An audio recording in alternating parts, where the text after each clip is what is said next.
দাড়িপাল্লা জামাত ইসলামীর দাড়িপাল্লা প্রতীক ছিল, আপনারা সবাই জানেন। আজ থেকে না, জামাত প্রতিষ্ঠার পর থেকেই দাড়িপাল্লা প্রতীক জামাত ইসলামীর মার্কা হিসেবে বিবেচিত।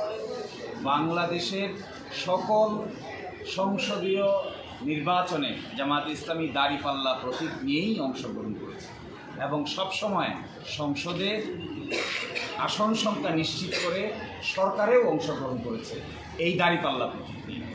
কিন্তু হঠাৎ করে 2016 সালে ফুল কোর্ট সভার একটা সিদ্ধান্তের ভিত্তিতে এই দাড়িপাল্লা প্রতীক ব্যবহার না করার জন্য নির্দেশ দেওয়া হয়।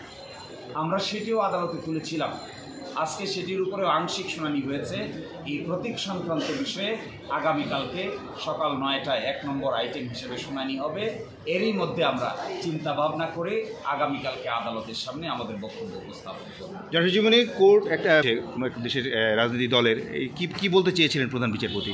বলতে চেয়েছেন যে এটাই প্রথম কোনো ইনস্ট্যান্স কিনা, উদাহরণ কিনা, যেখানে আদালত কর্তৃক রাজনৈতিক দলের রেজিস্ট্রেশন বাতিল করা। আমরা বলেছি আদালত কর্তৃক রাজনৈতিক দলের রেজিস্ট্রেশন বাতিলের নজির এই ভারতীয় উপমহাদেশে আর দ্বিতীয়টি নেই। এইটিই প্রথম এবং জামাত ইসলামীর রেজিস্ট্রেশনকে বাতিল করা হয়েছে। ইলেকশন কমিশন বাতিল করেনি, ইলেকশন কমিশন রেজিস্ট্রেশন দিয়েছে, কিন্তু হাইকোর্ট ডিভিশন মেজরিটির ভিত্তিতে এটি বাতিল করেছে। এই নজির এই ভারতীয় উপমহাদেশে একটি এবং একমাত্র। কোর্ট আরেকটা কথা বলেছেন, প্রিম্যাচিউর রিড করা হয়েছিল, এটা কি বলেছেন এই প্রসঙ্গে? উনি বলেছেন যখন এই মামলাটি জনাব জসিমউদ্দিন সরকার জামায়াতের পক্ষ থেকে কাগজপত্র ইলেকশন কমিশনে জমা দিচ্ছিলেন, ইলেকশন কমিশন সংশোধনী দিয়েছিল, আবার জমা দিয়েছেন, আবার সংশোধনী দিয়েছে, আবার জমা দিয়েছেন, আবার সংশোধনী দিয়েছে। 2012 সালের 1 অক্টোবর পর্যন্ত এই চিঠি আনা নেওয়া চলেছে। জনাব জসিমউদ্দিন সরকার বারবার জমা দিয়েছেন।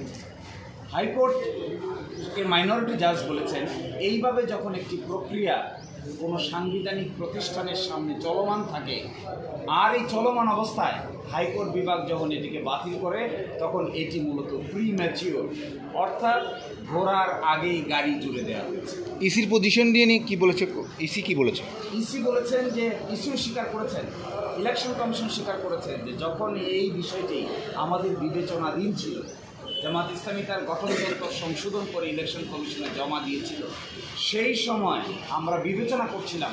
কিন্তু যেহেতু হাইকোর্ট বিভাগে মামলাটি উত্থাপন হয়েছে এবং শুনানি শুরু হয়েছে, সেই জন্য আমরা এই বিষয়টি নিয়ে আর অগ্রসর হই নাই। এটি ইসি তার লিখিত বক্তব্য স্বীকার করেছেন। আজকেও মৌখিক বক্তব্য আদালতকে বলেছেন যে আমরা অগ্রসর হতে পারিনি, কারণ আদালত এখানে হস্তক্ষেপ করেছে।